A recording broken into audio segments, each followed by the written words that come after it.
ఈ 24 గ్రామాల్లో ఉన్న మత్స్యకారులు బోటు ద్వారాగా చంద్రులోకి ఏటకెళ్ళే మత్స్యకారులను గుర్తించి మీరు మాకు ఈ నష్టపరిహారం మాకు అందజేస్తారని చెప్పేసి కోరుకుంటున్నాం.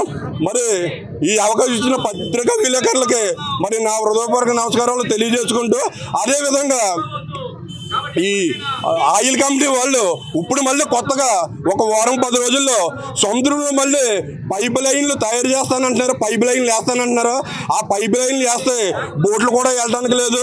బోట్లు వెళ్ళడానికి లేకపోతే మాకు ఏటాడుకోకపోతే మాకు బతుకు తెరువు లేదు. మా భార్య పిల్లల్ని మేము పెంచుకోవాలి. మరి బోట్లు వెళ్ళలేని పరిస్థితుల్లో మరి ఆ పైప్ లైన్ ఆపుతారా? మాకు నష్టపరిహారం ఇస్తారా?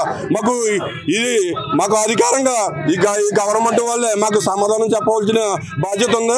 మాకు నష్టపరిహారం ఇవ్వకపోతే మేము ఖచ్చితంగా ఎస్ఐనం కానీ అలాగే మన ఓడలు కానీ మా మత్స్యకారులు అందరూ కూడా అక్కడ మేము ధర్నా చేసి అవసరమైతే ఆ ఆయిల్ ట్యాంకులు కానీ